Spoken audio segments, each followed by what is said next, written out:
Arratsaldeon ikusle zer moduz, ongi etorri bertan berri albistegira. Martxoak 22 ditu gaur, ortzeguna da, asteragoaz egunak utzizkigun albisteekin.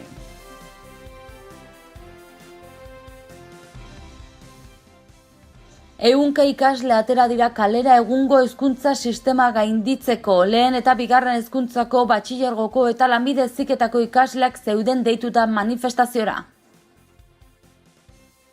Nafarroako hainbat eragilek Miren Zabaletaren atxiloketa salatu eta elkarretaratzea deitu dute gaur arratsaldeko 7:00 Iruñeko udalplazan. Nafarroan izan diren azken bi lan istripuak salatzeko ELA, LAB, CGT, Estela, Siru eta N sindikatuek elkarretaratzea eta autoen karabana egin dute. Lorea izeneko egitasmoa aurkeztu du LAB sindikatuak Nafarroako parlamentuan osasun arloko langileen ratio asistentzialak antolatzeko lege egitasmoa. 1978ko Sanferminetako gertaerei buruzko agiria desklasifikatzeko eskatu dute Kongresuan. Gobernuak 10 milioi euro banatuko ditu aurten toki erakundeetan langabeen kontratazioa sustatzeko. Euskalgintzako partaide gehiago izanen dira Euskararen Nafar Kontseiluan. Gomazko aten lasterketa solidarioa antolatu du GOP Fundazioak Iruñan maiatzaren 27. Albisteekin hasteko ehunka ikasle atera dira kalera egungo hezkuntza sistema gainditzeko. Nafarroako hainbat ikastetxeetan izan ziren mobilizazioak, handiena Iruñan, lehen eta bigarren hezkuntzako ikasleak, batxilergokoak eta lanbide heziketakoak zeuden deituta mobilizazioetara. Hiriburuetan ez ezik hainbat herritan ere egin ziren greba eta mobilizazioak. Hau ez da gure hezkuntza sistema gainditzerako leloarekin. Toki batzuetan goraberak izan zituzten poliziarekin. Iruñera bidean zihoazen autobusa Zuhastiko gasolindegiaren parean gelditu eta ikasleak ibilgailuetatik jaitxiarazi zituen Polizia Nazionalak. Ondoren, identifikatu egin zituzten. Sakanatik ateratako ikasleen autobusak ziren geldiarazitakoak eta ordu betez izan ziren geldirik ikasleek eurek salatu dutenez. Ikastetxe ezberdinetan herri eskolak burutu ziren atzo goizean eta ondoren zutabeak egin zituzten Iruñako Antoniuti parkeraino. Handik abiatu zen manifestazioa Iruñako kale nagusiak zeharkatu zituena parlamentuaren parean bukatu arte. Bertan egin zen ekitaldia.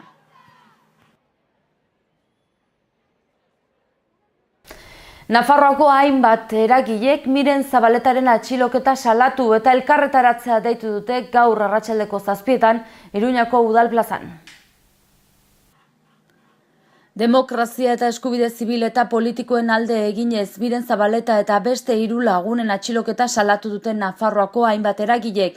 Bertzeak bertze EH Bildu, orain ahora mugituz, Arantzadi, ELA, LAB, ESK, Estelas, CGT eta ENEK. Gaur arratsaldeko 7:00 elkarretaratzea deitu dute Iruñeko udalplazan demokrazia, eskubide zibil eta politikoen defentsan lelopean. Elkar bizitza demokratikoaren alde konpromisua berretsi nahi dutela aipatu dute, denen jokabide arduratsuaren beharra azpimarratzearekin batera. Espainiar estatuak bultzaturiko inboluzio antidemokratiko batean murgildurik gaudela eta hori dela eta elkarrekin arduraz eta determinazioz aritu behar garela gaineratu dute. Eskubide zibil eta politikoak bermatzeko konpromisua ere berretsi dute. Bitartean UPNek preso hoien harrera ekitalien aurkako jarreran sakondu du. Madrilgo Kongresuan dituen bi diputatuek, Carlos Salvadorrek eta Inigo Ayik, gobernu espainolari ekitaldi hauek zapuzteko zer neurri hartu dituen galdetu diote. Eta Nafarroan izan diren azken bi lan istripu mortalak salatzeko ELA, LAB, CGT, Estelas, ESK, Iru eta N sindikatuek elkarretaratzea eta autoen karabana egin dute. ELA, LAB, CGT, Estelas, ESK, Iru eta N sindikatuek autoen bi karabana burutu dituzte azken bi asteetan izandako istripu hilgarriak salatzeko. Autoen karabanak lakuntzatik eta untzuetik abiatu dira, istripu hauek gertatu diren lekuetatik hain justu eta Nafarroako gobernuaren lansaiaren aurrean bukatu. Bertan elkartu dira dozenaka langile elkarretaratzean.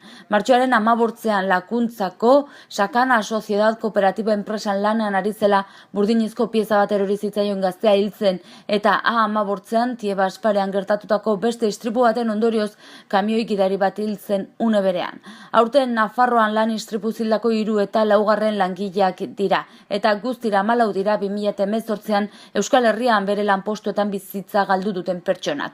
Zentzu horretan nabarmentzekoa da 2018ko ekainean beste lan istripu hilgarri bat gertatu zela Sakana Sociedad Kooperatiban teilatuan konpontze lanak egiten ari zen azpikontrata bateko langile erori eta bertan zendu zelarik.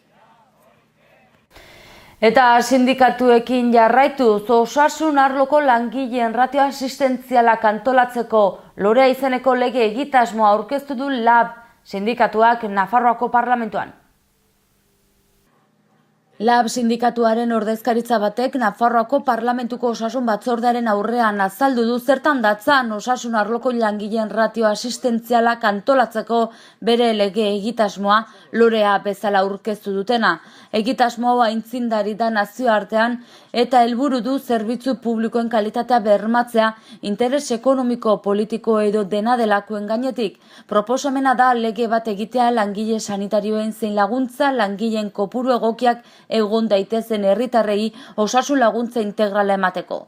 David Mendaza eta Josemi Habilitas LABen ordezkariek egitasmo honen izaera aintzindari azpimarratu dute, baita egitasmoaren helburua ere. Sistema sanitario publikoa bermatzea honen kudeaketan kapital pribatuaren esku sartzearen aurrean antolakuntza eta giza baliabideen kudeaketa egiturak eraldatuz. Eta albiste gehiago utzi dizkigu hortzegun honek, 1978ko Sanferminetako gertaerei buruzko agiriak desklasifikatzeko eskatuko dute Kongresuan. 1978ko Sanferminetako gertakarien egia argitara atera eta arduradunen zigorgabetasuna amaitzeko gertakari horiei buruzko informazio ofiziala desklasifikatzeko galdegin dute Espainiako Kongresuko hainbat taldek. Atzo erregistratu zuten legez besteko proposamena Kongresuan. Espainiako gobernuari eskatu diote publiko egin ditzala, besteak beste, Iruñeko zezen plazan eta haren inguruetan esku hartu zuen polizia operatiboaren arduradunen identifikazioa eta poliziak eman zituen agindu eta argibiden grabazioak. Gertakari horietan Germán Rodríguez gazte iruindarra hil zuen poliziak bekokian tiro bat eman da. Aurten 40 urte beteko dira polizia Germán Rodríguez hil zuela eta 78ko Sanferminak gogoan plataformak haren oroimenezko eskultura bat jarriko du Iruñeko zezen plazaren ondoan. Dirua biltzeko kanpaina bat abiatu zuen horretarako otsailean. Atzo jakinarazi zuen Dora Salazar artistak eginiko eskultura finantzatzeko behar zuen dirua bildu duela. Eskulturaren inauguraziorako dirua biltzen jarraituko du plataformak. Iazko azaroan gertakarien gaineko informazioa desklasifikatzaren alde agertu zen Nafarroako parlamentua, 78ko Sanferminak gogoan plataformaren eta Sanferminetako peñen eskariz. Informazio hori desklasifikatzaren alde bozkatu zuten geroa bai EH Bilduka alduguk eta ezkerrak. Taldeen proposamenak Espainiako sekretu ofizialen legea hartu du oinarri, hain zuzen, lege hori moldatzeari buruzko EAJaren proposamenari da eztabaidatzen momentu honetan Espainiako Kongresua. Frankismo garaikoa da egun indarrean dagoen sekretu ofizialen legea, 1978ko hain zuzen ere, eta hori moldatzeko EAJaren proposamena tramitera onartu zen parlamentuak 2016ko azaroan. Orduz, geroztik, prozedura etenda eduki dute atzo arte. Hori dela eta kontuak eskatu dizkio EAJak Mariano Rajoyren gobernuari. Eta Nafarroako gobernuak bertzalde 10 milioi euro banatuko ditu toki erakundeetan langabeen kontratazioa sustatzeko. Nafarroako gobernuak 10 milioi euro bideratuko ditu aurten toki erakundei langabea kontratatzen laguntzeko. Aurrekontu honek 1800 lanpostu inguru sustatuko dituela kalkulatu da. Gizarte zerbitzuen titularrak izan eta enplegu sozial babestuko ekintzak esleituak dituzten 56 udal eta mankomunitatek 6 milioi jasoko dituzte guztira eta gainerako ia 4 milioiak Nafarlan sareak obra eta zerbitzuetarako eskaini eta gaur Nafarroako aldizkari ofizialean argitaratu diren laguntzei lotutakoak dira. Eskaerak aurkezteko epeak gaur hasiko da, hilako 22, eta horria txiki halko zaizkio joan den abenduaren 1 geroztik egindako kontratazioak. Bi ekintzen xehetasunak aurkeztu dizki eskubide sozialetako lehendakariorde Miguel Laparrak foru exekutiboko gainerako kidei. Lehendakariordeak bi deialdi hauek laguntza premia garrantzitsuak dituzten kolektiboak lan munduratzeko duten garrantzia nabarmentzen du, eta horren kariaz azken urteotako aurrekontuak igotzea erabaki dela gaineratu du. Kontratazioetan genero etena deuseztatzeko egindako aurrera pausoak ere azpimarratu ditu. Euskalgintzako partaide gehiago izango dira hemendik aurrera Euskararen Nafar Kontseiluan. Euskalgintzaren ordezkaritza zabalagoa izango du Nafarroako gobernuaren hizkuntza politika aztertzeko batzordeak.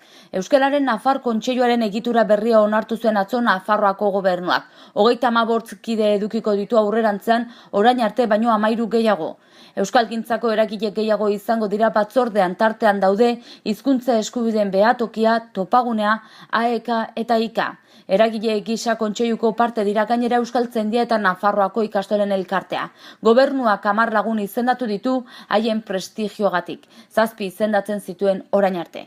Nafarroako parlamentuak 5 kide jartzeko aukera du orain. Kontseiluaren beraren funtzionamendu ere egokituko dute. Zeregin berrien artean izango du Euskararen plan estrategikoaren jarraipena egitea. Gobernuak hizkuntza politikaren arlorako duen kontsulta organoa da Euskararen Nafar Kontseilua. Egitura zabaltzeko asmoa zuela jakinarazi zuen gobernua joan den ekainean. Euskalgintzako kide gehiago egotea nahi zuela eta parlamentuko taldeek ere izendapenak egitea. Hain justu 2015ko abenduan gisa horretako eskari bat egin zion Euskararen gizarte erakundeen kontseiluak gobernuari. Euskalgintza eta erakundeak bilduko lituzken foru bat osatzea eta Euskararen Nafar Kontseilua baliatzea horretarako.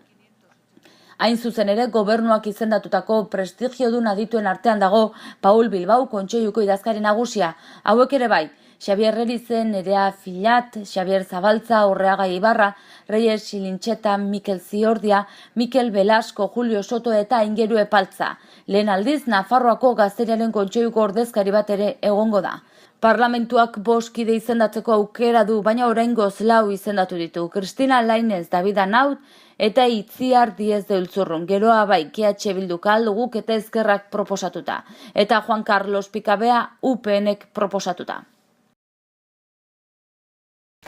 Eta hortzogun honetako albistekin bukatzeko gomazko ahateen lasterketa solidarioa izanen da Iruñan hurrengo maiatzaren 27an.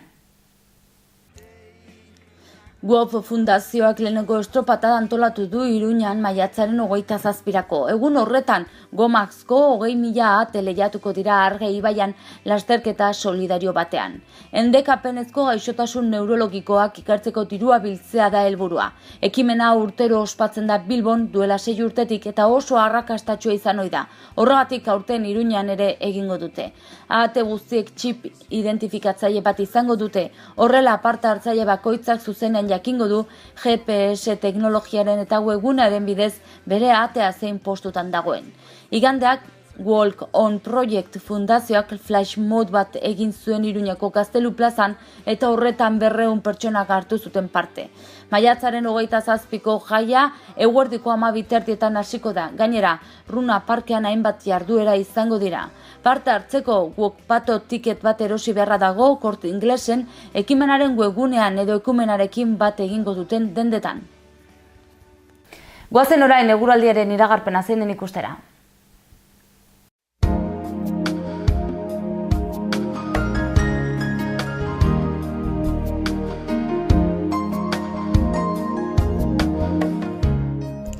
Zeroa lainotsu edo oso lainotsu egongo da goizean goiz. Goizean lainoak gutxitu egingo dira eta arratsaldean zerua laino gutxikin egongo da. Prezipitazio txiki egin dezakean hemenka goizean. Elurkota 400-500 metro inguruan egongo da. Ondotik 700.000 metrotara igoko da. Goizean ipar osagaiko haizea ahul bizia ibiliko da. Arratsaldean ahuldu eta aldakor geratuko da. Egunaren bukaeran hego osagaitik finkatu eta indarra hartuko du. Temperatura maksima gutxi edo nahiko igoko dira. Ostiralean goizaldean lainoak ugaritu egingo dira eta zeroa oso lainotsu geratuko da. Prezipitazio txiki egingo du zenbait tokitan ertaina ugariago eta maizago arratsalde gauean. Hego osagaiko haize ahul bizia ibiliko da bolada gogorrekin. Azken orduetan haizeak mendebal ipar-mendebaldera egingo du, ahul bizi ibiliko da. Temperatura minimoetan aldaketarik ez edo gutxi jaitsiko dira. Maximoak gutxi edo nahiko igoko dira, zenbait tokitan izotz txikia egingo du. Martxoak 22 gaur, ortzeguna goazen egunak utzi dizkigun albisten errepaso egitera titularrekin.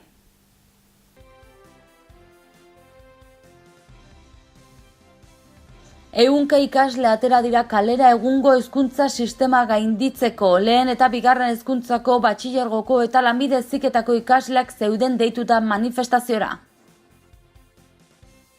Nafarroako hainbat eragilek Miren Zabaletaren atxiloketa salatu eta elkarretaratzea deitu dute gaur arratsaldeko 7:00 Iruñeko udalplazan. Nafarroan izan diren azken 2 lan istripuak salatzeko ELA, LAB, CGT, Estela, Siru eta N sindikatuek elkarretaratzea eta autoen karabana egin dute. Lorea izeneko egitasmoa aurkeztu du LAB sindikatuak Nafarroako parlamentuan osasun arloko langileen ratio asistentzialak antolatzeko lege egitasmoa. 1978ko Sanferminetako gertaerei buruzko agiria desklasifikatzeko eskatu dute Kongresuan. Gobernuak 10 milioi euro banatuko ditu aurten toki erakundeetan langabeen kontratazioa sustatzeko. Euskalgintzako partaide gehiago izanen dira Euskararen Nafar Kontseiluan. Gomazko aten lasterketa solidarioa antolatu du GOP Fundazioak Iruñan maiatzaren 27an. Eta hauxe izan da dena gaurkoz, bertzerik ez, mila esker zuen arretagatik eta arratsalde ona izan. Bihar arte.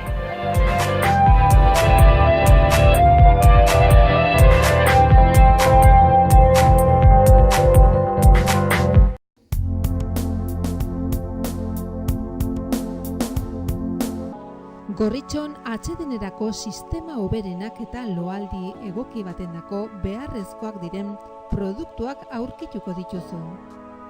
40 urte daramatzagu punta-puntako materialak eta marka hoberenak bezeroaren eskura jartzen. Deskansatzeko sistemetan aditua gara, sofak, koltsoiak, somierrak. Hurbildu eta eskuzabali jasoko zaitugu. Iruña, Gorritxo.